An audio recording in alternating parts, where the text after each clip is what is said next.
பிரிட்ஸ்வில்லுங்க சின்ன ஊர்ல மே மாசம் வந்தாலே காத்து கொஞ்சம் கனமா இருக்கிற மாதிரி தான் தோணும். பிரியா, அர்ஜுன், மீரா, அப்புறம் குட்டி ரோஹன், இந்த பிரிக்க முடியாத 4 தோஸ்தங்களுக்கும் இந்த மே மாசம் ஒரு பெரிய பயமுறுத்த நிழல் மாதிரி இருந்துச்சு. அவங்களோட இறுதி பரீட்சைங்க நெருங்கி வந்துட்டே இருந்துச்சு. அத நினைச்சாலே அவங்க அனுபவிச்சு எந்த குளிக்காதையும் விட உடம்பு ஜில்லுன்னு ஆகிடும். பிரியா எப்பவும் ரொம்ப அமைதியா நிதானமா இருப்பா. ஆனா இப்போ அவளோட ஹிஸ்டரி புக்க வெறிச்சு பார்த்துட்டு இருந்தா. தேதிகளும் பேர்களும் கண்ணு முன்னாடி ஒரு குழப்பமான சூப் மாதிரி நீந்திட்டு இருந்துச்சு. அவ டெஸ்க்ல மணிக்கணக்கா உட்கார்ந்து இருப்பா. சுத்தி நேர்த்தியா அடுக்கி வெச்ச நோட்ஸ் இருக்கும். ஆனாலும் படிச்சது எதுவும் மண்டையில ஏறவே மாட்டேங்குது. அதனா ஒவ்வொரு நாளும் அவளுக்கு கவலை அதிகமாயிட்டே போச்சு. அர்ஜுன் அவனோட சூப்பரான கற்பனை திறனா படிப்ப ஒரு விளையாட்டா மாத்த முயற்சி பண்ணான். ஆனா அல்ஜிப்ரா அர்க்கர்களோட சண்டை போடுற மாதிரி அவன் சொன்ன கற்பனை கதைகளால சோட் மனசுக்குள்ள இருந்தா அந்த பெரிய அழுத்தத்தை ஜெயிக்க முடியாது. அவன் சயின்ஸ் புக்கோட ஓரங்கள பெரிய பெரிய டூலஸ் வரைவான். அணுக்கள் குட்டி குட்டி சண்டை போடுற கிரகங்களா கற்பனை பண்ணுவான். ஆனா நிஜமான பார்முலாக்கள் ஜாபகப்படுத்த வேண்டிய நேரம் வந்தா அவன் மியாலோ சுத்தமா காலியாக்கிடும். மீரா ரொம்ப பிராக்டிகலா சமயோசிதமா யோசிக்கிற பொண்ணு. அவ கஷ்டப்பட்டு டைம் டேபிள் போடுவா. ஒவ்வொரு சப்ஜெக்டுக்கும் கலரா கோடு போட்டு ஒவ்வொரு டாபிக்குக்கும் இவ்ளோ நிமிஷம்னு ஒதுக்குவா. ஆனா அந்த பெரிய சிலபஸ் ஒரு தாண்ட முடியாத மலை மாதிரி இருந்துச்சு. அவளோட அருமையான ஷெட்யூல்லாம் திடீர்னு வர்ற கஷ்டத்தாலையும் எல்லாத்தையும் பார்த்து மலைச்சு போறதாலையும் நொறுங்கி போயிடும். குட்டி ரோஹன் சுட்டத்திலேயே சின்ன பையன் அடிக்கடி ரொம்ப கவலைப்படுவா. அவன் தனக்கு பிடிச்ச காமிஸ் புக்க திரும்ப திரும்ப படிச்சு ஆறுதல் தேடிக்குவான்.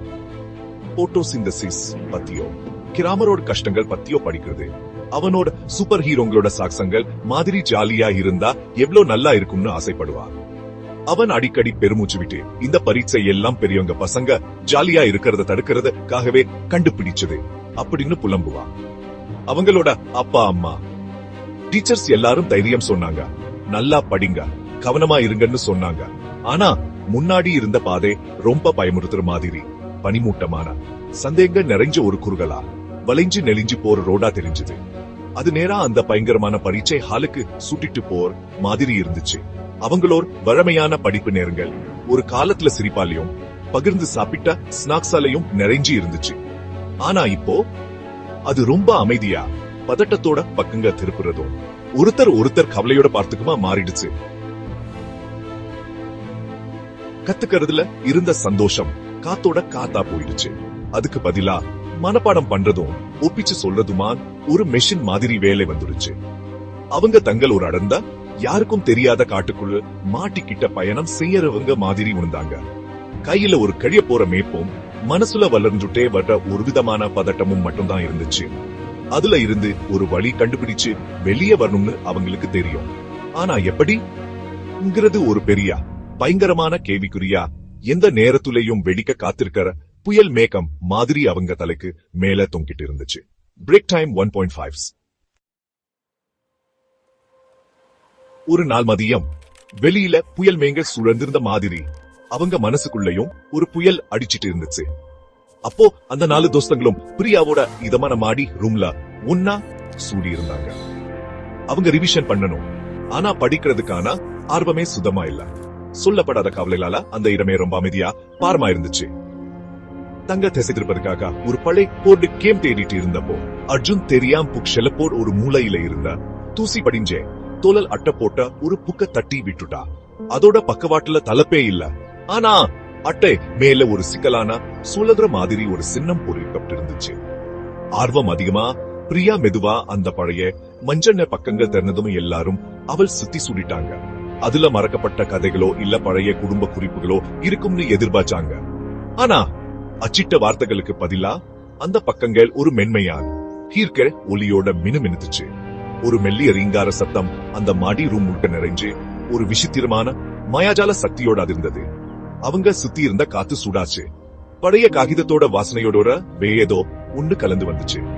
அது மழைக்கு அப்புறம் வர்ற காட்டு வாசம் மாதிரியோ இல்ல புதுசா கண்டுபிடிச்ச நிலத்தோட வாசம் மாதிரியோ ரொம்பவே த்ரில்லிங்கா இருந்துச்சு. அவங்க ஆச்சரியத்துல வாயடைச்சு போறதுக்குள்ள புக்கோட அட்டையில இருந்தா அந்த சுள்ள சின்னம் வேகமா சுத்தி ஒரு மென்மையான சூறாவளி மாதிரி அவங்க உள்ள இழுச்சிச்சு. அவங்க சுத்தி இருந்தா மாடி ரூம் கரையர் மாதிரி தெரிஞ்சது. அதுக்கு பதிலா பல வர்ணங்களும் சத்தங்களும் கலந்த ஒரு கலடாஸ்கோப் மாதிரி காட்சி வந்துச்சு. ஒரு ஜொலிக்கிற வாசல் வழியா அவங்க உருண்டு போகும்போது இவன் உடம்புல பாரமே இல்லாத மாதிரி ஒரு உணவு வந்துச்சு. அந்த சுழற்சி நின்னப்போ அவங்க பிரியாவோட பழக்கப்பட்ட மாடி ரூம்ல இல்ல. அதுக்கு பதிலா கண்ண பறிக்கிற ஆள்குள்ள சூரிய ஒளி நிறைஞ்ச ஒரு புல்வெளியில நின்னுட்டு இருந்தாங்க.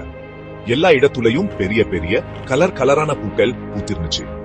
மரங்களோட இலைகள் பாடப்புத்த பக்கங்களால செஞ்ச மாதிரி இருந்துச்சு. அதுல இருந்து உண்மைகளும் புள்ளி விவரங்களும் காத்துல மெதுவா அசையறப்போ கிசுகிசுக்க மாதிரி சத்தம் வந்துச்சு. மை ஆறுகள் அந்த நிலப்பரப்புல நெலிஞ்சு ஓடிட்டு இருந்துச்சு. தூரத்துல தெரிஞ்ச மலைகள் ஒன்னும் மேல ஒன்னு அடுக்கி வெச்ச என்சைக்ளோபீடியா மாதிரி இருந்துச்சு. அது அவங்களோட படிப்போட சாரத்துல இருந்தே உருவாக்கப்பட்ட ஒரு உலகம். பார்க்க ரொம்ப கற்பனையா இருந்தாலும் ஏதோ ஒரு வித்துல ரொம்ப பழக்கப்பட்ட மாதிரி இருந்துச்சு. அவங்களோட எல்லா சப்ஜெக்டும் யாருமே எதிர்பார்க்கா ரொம்ப சந்தோஷமான வழியில உயிர் வந்து நிக்கிற மாதிரி இருந்துச்சு. பக்கத்துல இருந்த ஒரு மரக்கிளையில ஜியோகிராபி மேப் கலர்ல இருக்கல் கொண்ட கண்ணாடி போட்ட பார்க்க ரொம்ப நட்பா தெரிஞ்ச ஒரு அந்ததுவா சுவிச்சு வரவேற்கிறேன். இல்ல மாணவர்களே, நாலேஜியா சர்ஜமினுக்கு நான் தான் புரோப்பர் சூட். இந்த உலகத்துல அறிவை படிக்குது மட்டும் இல்ல, அனுபவிச்சு கத்துக்கலாம்.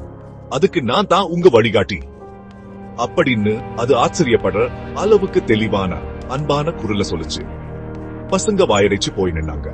மனசுக்குள்ள ஆச்சரியமும் லேசான நம்ப முடியாத தன்மையும் பொங்கிட்டு இருந்துச்சு. பரீட்சை பயம் கொஞ்ச நேரத்துக்கு மறந்து போச்சு.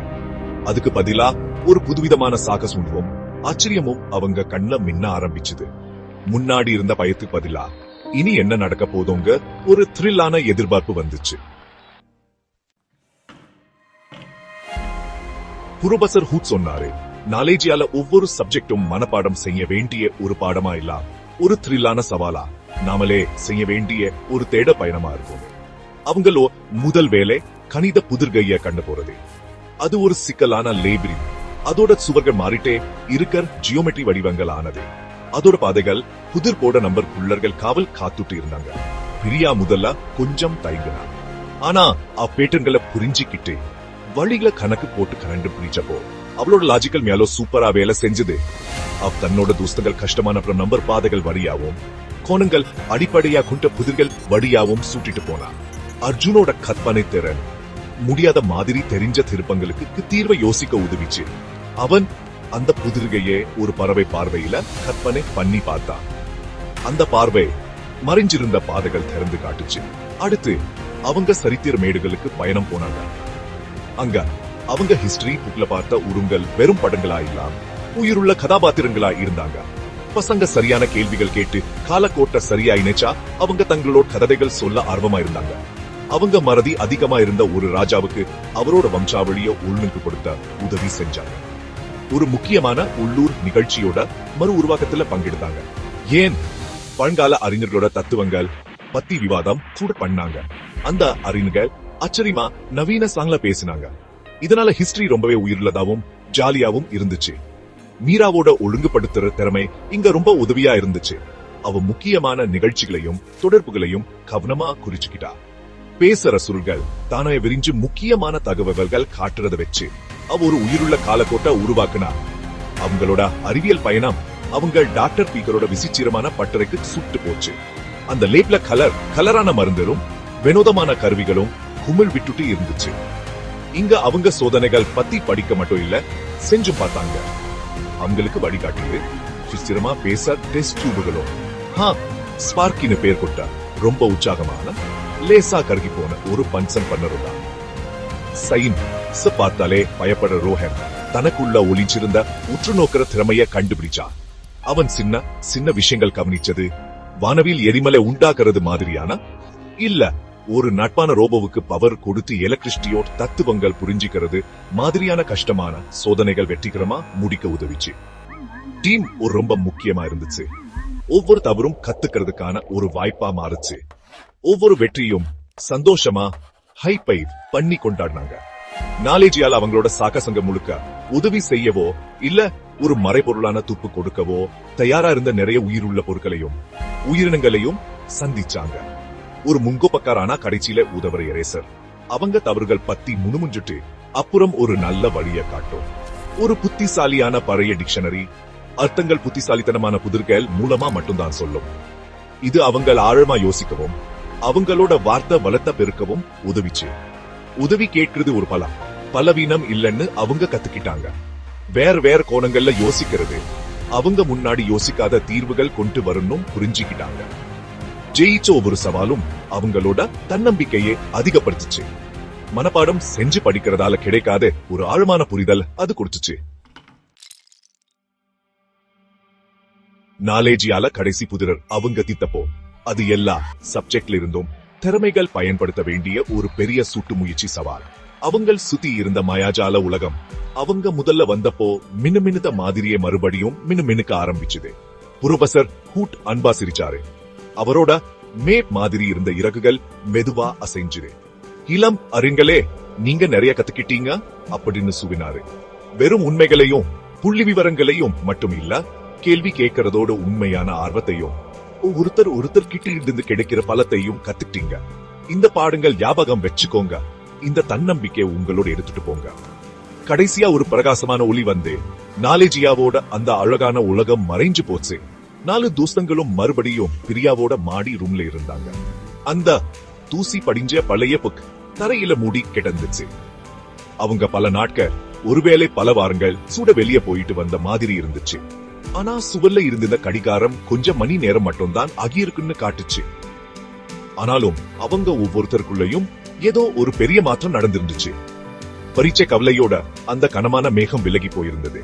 அதுக்கு பதிலா ஒரு அமைதியான நிலையான நம்பிக்கை வந்திருந்துச்சு. பிரியா இனிமே தன்னோட பாடப்புத்தங்கள் கவலைக்கு காரணமா பார்க்கல, புரிதலுக்கான வாசல்களா பார்த்தா. அவ மியாலோ தெளிவாவும் ஒருமுகப்படுத்தப்பட்டும் இருந்துச்சு. அர்ஜுன் தன்னோட கற்பனை திறன தகவல்கள் ஞாபகம் வச்சுக்கிறதுக்கான மறக்க முடியாத வழிகள் உருவாக்க பயன்படுத்தணும்னு கண்டுபிடிச்சா. பார்முலாக்க எளிதா பாடக்கூடிய பாட்டுகளாவும் வரலாற்று நிகழ்ச்சி சுலபமா ஞாபகம் வச்சுக்க சூடிய த்ரில்லான கதைகளாவும் மாத்தினான். மீரா அவளோட திட்டமிட்ட ஷெட்யூல்கள் மாதிரியே நெகழ்வுத்தன்மையும் ரொம்ப முக்கியம்னு புரிஞ்சுக்கிட்டா. அவ நாலேஜியால கண்டுபிடிச்ச புதுமையான படிப்பு முறைகள் பயன்படுத்த ஆரம்பிச்சா. இதனால அவளோட ரிவிஷன் நேரங்க எல்லாருக்கும் ஆர்வமாவும் பயனுள்ளதாவும் மாறுச்சு. ஒரு காலத்துல ஸ்கூல் புக்க திறக்கிற நினைச்சாலே பயந்த ரோஹன் கூட இப்போ ஒரு புதுவிதமான ஆர்வத்தோடையும் ஆச்சரியப்படுற அளவுக்கு ஒரு துடிப்போடையும் படிப்பானுங்கனா. அவன் கத்துக்கிட்ட ஜாலியான விஷயங்கள் மத்தவங்களுக்கும் பரவற அளவுக்கு உற்சாகத்தோட அடிக்கடி பகிர்ந்துக்குவான். அவங்க மறுபடியும் ஒன்னா சேர்ந்து படிக்க ஆரம்பிச்சாங்க. ஆனா இந்த தடவை அவங்களோட படிப்பு நேரங்கள் அந்த மாயாஜால உலகத்துல அவங்க செஞ்ச சாகசங்க ஞாபகப்படுத்துற மாதிரி சுறுசுறுப்பான விவாதங்களாலேயும் சுட்டு முயற்சியில பிரச்சனைகள் தீர்க்கிறதாலையும் சிரிப்பாலையும் நிறைஞ்சு இருந்துச்சு. பரீட்சை வாரம் கடைசியா வந்தப்போ பிரியா, அர்ஜுன், மீரா, ரோஹன் 4 பயத்தோட இல்லாம் ஒரு அமைதியான உறுதியோட பரீட்சை ஹாலுக்குள்ள போனாங்க. நாலேஜியால அவங்க பழகின அதே கற்பனை திறனோடையும் டீம் ஒர்க்கோடையும் கேள்விகள் எதிர்த்தாங்க. கஷ்டமான பிரச்சனைகள் தாண்ட முடியாத தடைகளா தெரியல, அதுக்கு பதிலா தீர்க்கப்பட காத்துக்கு இருக்கிற சுவாரஸ்யமான புதிர்கள் மாதிரி தெரிஞ்சுது. ஒவ்வொரு நாளும் அவங்க முகத்துல சிரிப்போட வெளியே வந்தாங்க. ரிசல்ட் வந்தப்போ எல்லாரும் சூப்பரா ஜெயிச்சிருந்தாங்க. வெறும் பாஸ் மட்டும் ஆகல, அவங்களோட சப்ஜெக்ட ரொம்ப ஆழமா புரிஞ்சுக்கிட்டு இருந்தாங்க. நாலேஜியா வழியான அவங்களோட பயணம் கத்துக்கிறது உண்மையிலேயே ஒரு சாகசமா இருக்க முடியும். விடாமுயற்சி, நட்பு, கொஞ்சம் கற்பனை சின்றன் இருந்தா எந்த சவாலையும் ஜெயிக்க முடியும்னு அவங்களுக்கு கத்து கொடுத்துச்சு.